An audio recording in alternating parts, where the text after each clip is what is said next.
बाद जाचकता जरी जाए, मांगना मिट जाए। पहला विश्वास करो तुम्हारे ऊपर भगवान की विशेष कृपा है। दूसरा, हमें कभी किसी से मांगना नहीं, अगर मांगना है तो सिर्फ भगवान से। तीसरा, निरंतर हमें नाम जप करना है। ये बहुत बड़ी बात तीन है। भगवान पर दृढ़ विश्वास, अन्य किसी का आशा भरोसा नहीं, और निरंतर नाम जप। तो कह रहे बिनु श्रम तरई भवनाथ सो समराम। अन्य कोई साधन का श्रम नहीं, उसे निश्चित भगवत प्राप्ति हो जाएगी। भगवान पर विश्वास रखकर नित्य स्मरण करने का हमें प्रयत्न करना है, प्रयत्न करना है। जितनी हमें सामर्थ्य दी है उतना हमें करना है। आगे की बात भगवान संभाल लेंगे, पक्का समझ लो। घंटों आप संसार की वार्ता कर सकते हो, घंटों घंटों आप संसार के दृश्य देख सकते हो। जैसे 3 घंटे 2.5 घंटे की फिल्म है, आपका बिल्कुल मन नहीं भागेगा। लेकिन 2.5 घंटे बैठकर माला जपो, फिर देख लो क्या दुर्दशा करता है मन, परेशान कर देगा आपको। बस यही, क्योंकि जब 3 घंटे फिल्म देखता है तो सब कुछ कवर कर रहा है प्रपंच, अनजाने में सीसीटीवी की तरह। और जब नाम जप करते हो 3 घंटे, तो वो अंदर से मन को खाली कर रहा है, मन को निर्मल कर रहा है। ये बात पकड़ लो तो हिम्मत पूर्वक डटे रहोगे, और नाम जब छोड़ोगे नहीं तो तुम्हारा मन निर्मल हो गया। और जहां मन निर्मल हुआ, निर्मल जन मन सो मोहि पावा, वो भगवान को प्राप्त कर लेता है। ये विश्वास रखो, भगवान हर समय तुम्हें देख रहे हैं। भगवान सर्व सामर्थ्यशाली है, और भगवान ने तुम्हें निमंत्रण दिया है अपने साक्षात्कार का। तभी मानव देह और साधु संग और भजन के रंग में चलने का अवसर मिला है। भगवान ने तुम्हें निमंत्रित किया, आओ परमानंद का भोग लगाओ। शब्द, स्पर्श, रूप, रस, गंध, ये सब चिदानंद में भगवान के, इनका आनंद लो।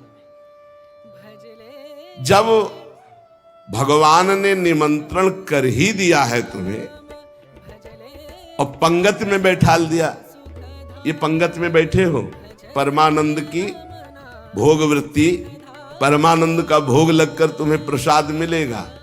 भगवत शब्द, भगवत स्पर्श, भगवत रूप, भगवत लीला, भगवत धाम का ये जो आनंद है, ये परमानंद परोसा जाएगा।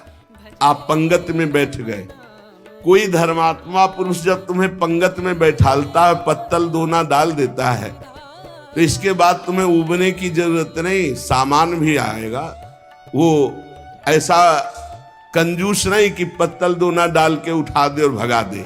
तो भगवान ने तुम्हें बुलाया, वृंदावन आए, सत्संग सुनाया, अपने मार्ग में चलने का उत्साह दिया। तो भगवदानंद की प्राप्ति भी उन्हीं की कृपा से होगी, तुम चिंता मत करो। एक और तुम्हें बात बता दे खास, यदि भगवान के आश्रित हो गए हो, अंदर से दृढ़ भरोसा भगवान का, और निरंतर भजन भी नहीं होता, तो आपको निरंतर भजन का ही फल मिलेगा। जैसे कोई आदमी लेबर को लिवा लावे, अब भाई शाम तक के कितने लोग, बोले 500 रुपए। अब बैठ जाओ, यहां बैठ जाओ, हम आपको काम बताएंगे। और शाम तक उसने कोई काम नहीं करवाया, तो बोले उसको 500 रुपया देना पड़ेगा कि नहीं देना पड़ेगा? पक्का देना पड़ेगा ना। तो भगवान को भगवत प्राप्ति करानी पड़ेगी। बुलाया है हमको, श्री राधिका कृपा बिनु सबके मनन अगम में श्री जी ने वृंदावन बुलाया है। जिनको वृंदा विपिन है कृपा ते नहीं की हुए, तभी तो यहां आ पाओगे। सत्संग सुनाया, क्यों सुनाया सत्संग? हम फंसे थे संसार में, फंसे रहने देते, क्यों सुनाया? संसार का राग हटवाया सत्संग के द्वारा, क्योंकि वो मिलना चाहते हैं आपसे। इतना जब कर दिया तो अब आप अंदर से भगवान की शरणागति स्वीकार करो। अंदर से भगवान का आश्रय स्वीकार करो। भजन की कमी भी होगी तो भी भगवत प्राप्ति हो जाएगी। जैसे वो 8 घंटा काम करने वाले को 500 मिलते हैं, पर वो काम नहीं करवाया, 8 घंटा बैठाले रहा, तो बैठाले रहने के 500 रुपया उसको देने पड़ेंगे, कानूनी देने पड़ेंगे। ऐसे ही भगवान को भगवत प्राप्ति करानी पड़ेगी। काहू के बल भजन को, काहू के आचार और व्यास भरोसे कुंवर के सुवत पाँव। आपने बुलाया है हमको, अगर आप ना घसीटते तो हम जैसे थे संसार में, देखो संसार में अपने आप में सब रमे हैं, वैसे ही हम भी रमे थे।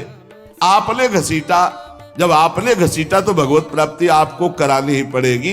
ये हमको कहने की जरूरत नहीं, वो सत्य सच्चिदानंद है, वो करवा ही देंगे। परंतु अपने को अपने विश्वास में अटल रहना चाहिए। कल एक साधक प्रश्न कर रहे थे कि कई वर्ष नाम जप करते हो गए, अभी विकार नहीं गए, तुम कई वर्ष की बात करते हो, 2-4 वर्ष की बात करते हो। जब तक भगवत प्राप्ति नहीं हो जाती तो ये विकार धीरे धीरे कम होते हुए चिंगारी रहते हैं, खत्म नहीं हो जाते। ध्यान रखना, है हम पूरी बात अपने अनुभव की कह रहे हैं। ये चिंगारी रहते हैं, छोटे छोटे बिंदु, और अगर फूस मिल जाए तो चिंगारी को ज्वाला बनने में देर नहीं लगती। भ्रम में मत रहना, बिना भगवत साक्षात्कार के निर्विकार स्थिति नहीं होती। निर्विकारता दिखाई देती है, पर रहते हैं विकार छोटे छोटे बिंदुओं में, और जहां उसको संयोग मिला तो सिंधु होने में देर नहीं लगती। इसलिए आजीवन सावधान। भगवत प्राप्ति के लिए अन्न जल त्यागने की आवश्यकता नहीं है। बहुत बड़े महापुरुषों के वचन ध्यान से सुनना। अन्न जल का त्याग कर देने से भगवान के दर्शन नहीं हो सकते।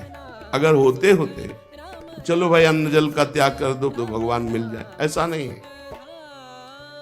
ऐसा कोई शास्त्रीय नियम या संतों ने नियम नहीं बनाया आज तक कि आप अन्न जल का त्याग कर दो तो भगवान मिल जाएंगे। एक अहंकार और हो जाता है, वो अहंकार ना होने पावे। अगर हम फलाहार रहते हैं तो भजन के लिए रहते हैं, हर समय हमारा सात्विक भाव बना रहे और निरंतर भजन बने, बढ़िया बात है। पर ये अहंकार ना हो जाए कि ये तो अन्न पाते हो, मैं फलाहारी हूं, 10 भगवत प्राप्ति में बड़ी बाधा अहंकार है। निरंतर भजन और दैन्य, अगर रोटी दाल पाने से होता है तो आराम से पाइए, उसी से भगवत प्राप्ति हो जाएगी। श्री भगवान की कृपा भजन से अनुभव में आती है, अन्न जल त्यागने से नहीं। भगवान के दर्शन भजन से होते हैं। जितना भजन करोगे भगवद आश्रित होकर, उतने नजदीक आप पहुंचते जाओगे भगवान के। एकादश स्कंद में 9 योगेश्वर जन कहते हैं, जैसे भूखे आदमी को एक एक कवल भोजन तो तुष्टि पुष्टि क्षुधा निवृत्ति होती जाती है,